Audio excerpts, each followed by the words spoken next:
എങ്ങനെയാണ് നമ്മൾ receipt generate ചെയ്യുക എന്ന് നോക്കാം. അതിന് വേണ്ടിയിട്ട് ഇവിടെ ട്രാൻസാക്ഷൻസ് മൊഡ്യൂളിൻ്റെ അണ്ടറിലായിട്ട് റെസിപ്റ്റ്സ് എന്ന് കാണും. അത് ക്ലിക്ക് ചെയ്യുക. ഇവിടെ നമ്മൾ റെസിപ്റ്റ്സിൻ്റെ പേജ് ഓപ്പൺ ആയി വന്നിരിക്കണം. ആസ് യൂഷ്വൽ ഇവിടെ നമ്മൾ എക്സിസ്റ്റിംഗ് ആയിട്ടുള്ള റെസിപ്റ്റ്സ് ഒക്കെ നമുക്കിവിടെ കാണിക്കും. കസ്റ്റമർ നെയിം, എന്ത് ടൈപ്പ് ഓഫ് പേയ്മെൻ്റ് ആണ് നടന്നത്, ഇൻവോയ്സ് പേയ്മെൻ്റ് ആണെങ്കിൽ ഇൻവോയ്സ് പേയ്മെൻ്റ് എന്ന് കാണിക്കും. പിന്നെ എത്ര എമൗണ്ടിൻ്റെ റെസിപ്റ്റാണ് ജനറേറ്റ് അയക്കണേ എന്നൊക്കെ ഇവിടെ കാണിക്കും. സ്റ്റേറ്റസ് എന്താണ്, പെൻഡിങ് ആണോ അല്ലേന്നും ഇവിടെ കാണിക്കും. അത് കഴിഞ്ഞ് നമുക്ക് റെസിപ്റ്റ് വ്യൂ ചെയ്യാനുള്ള ഓപ്ഷൻ ഉണ്ട്. ഐ ബട്ടൺ ക്ലിക്ക് ചെയ്താൽ നമുക്ക് വ്യൂ ചെയ്യാം. റെസിപ്റ്റ് നമ്പർ, പെയ്ഡ് ആണോ, കമ്പനി ഏതാണ്, കസ്റ്റമർ ഏതാണ്, ഡേറ്റ്, പിന്നെ എന്ത് പേയ്മെൻറ്റ് മെത്തേഡ് എന്തായിരുന്നു ഒക്കെ നമുക്കിവിടെ ടോട്ടൽ ഡീറ്റെയിൽസ് നമുക്കിവിടെ കാണിക്കും.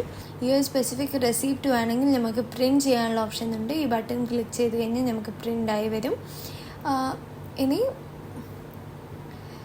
സെർച്ച് ചെയ്യാനുള്ള ഓപ്ഷൻ ഉണ്ട്. നമുക്ക് റെസിപ്റ്റ് നമ്പർ നമുക്കിവിടെ ടൈപ്പ് ചെയ്ത് കൊടുത്തിട്ടുണ്ടെങ്കിൽ, അതർവൈസ് കസ്റ്റമർ നെയിം നമുക്കിവിടെ ടൈപ്പ് ചെയ്ത് കൊടുത്തിട്ടുണ്ടെങ്കിൽ നമുക്ക് സെർച്ച് ചെയ്യുക. ഈ ലിസ്റ്റിൽ നിന്ന് ഫിൽട്ടർ ഔട്ടായി വരും. അതേമാതിരി തന്നെ ഇവിടെ എക്സ്പോർട്ട് ആൻഡ് ഷെയർ ഓപ്ഷൻ ഉണ്ട്. ഈ ബട്ടൺ ക്ലിക്ക് ചെയ്ത് കഴിഞ്ഞാൽ നമുക്ക് ഇതിൻ്റെ PDF ഡൗൺലോഡ് ചെയ്യാനുള്ള ഓപ്ഷൻ ഉണ്ട്. അതർവൈസ് എക്സൽ ഷീറ്റ് എക്സ്പോർട്ട് ചെയ്യാനുള്ള ഓപ്ഷനും ഉണ്ട്. ഇവിടെ ക്രിയേറ്റ് റെസിപ്റ്റ് എന്നുള്ള ബട്ടൺ ക്ലിക്ക് ചെയ്യുക, ഒരു പുതിയ റെസിപ്റ്റ് ക്രിയേറ്റ് ചെയ്യാൻ. ഞാനിപ്പം ക്രിയേറ്റ് റെസിപ്റ്റ് എന്നുള്ള ബട്ടൺ ക്ലിക്ക് ചെയ്ത് കഴിഞ്ഞാൽ നമുക്കിവിടെ റെസിപ്റ്റ് നമ്പർ വരും, പേയ്മെൻറ്റ് മെത്തേഡ് നമുക്ക് ചൂസ് ചെയ്യാം, cash on delivery, online check, UPI, cash card ഒക്കെ നമുക്ക് ചൂസ് ചെയ്യാം. ഞാൻ ഇവിടെ UPI ചൂസ് ചെയ്യാണ്. ഇവിടെ പേയ്മെൻറ്റ് മെത്തേഡ് പേയ്മെൻറ്റ് ഡേറ്റ് ഞാനിവിടെ 11th എന്ന് കൊടുക്കുകയാണ്. കസ്റ്റമറിന് നമുക്ക് ചൂസ് ചെയ്യാം, ഇതിലുള്ള കസ്റ്റമറിന്. സോ ഞാനിപ്പം ഇവിടെ കസ്റ്റമർ ഇപ്പോസ് എനിക്ക് എന്നുള്ള കസ്റ്റമറിന് ചൂസ് ചെയ്ത്.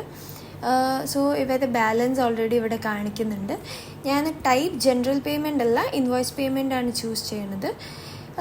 ഇവിടെ ഇൻവോയ്സ് ഓൾറെഡി ഈ കസ്റ്റമറിൻ്റെ അഗെയിൻസ്റ്റ് ആയിട്ടുള്ള ഇൻവോയ്സ് നമുക്ക് ഇവിടെ ലിസ്റ്റ് ഔട്ട് ചെയ്ത് കാണിക്കും. അത് ക്ലിക്ക് ചെയ്ത് കഴിഞ്ഞാൽ നമുക്ക് അമൗണ്ട് എത്രയാണ് എന്ന് ഇവിടെ കാണിക്കും.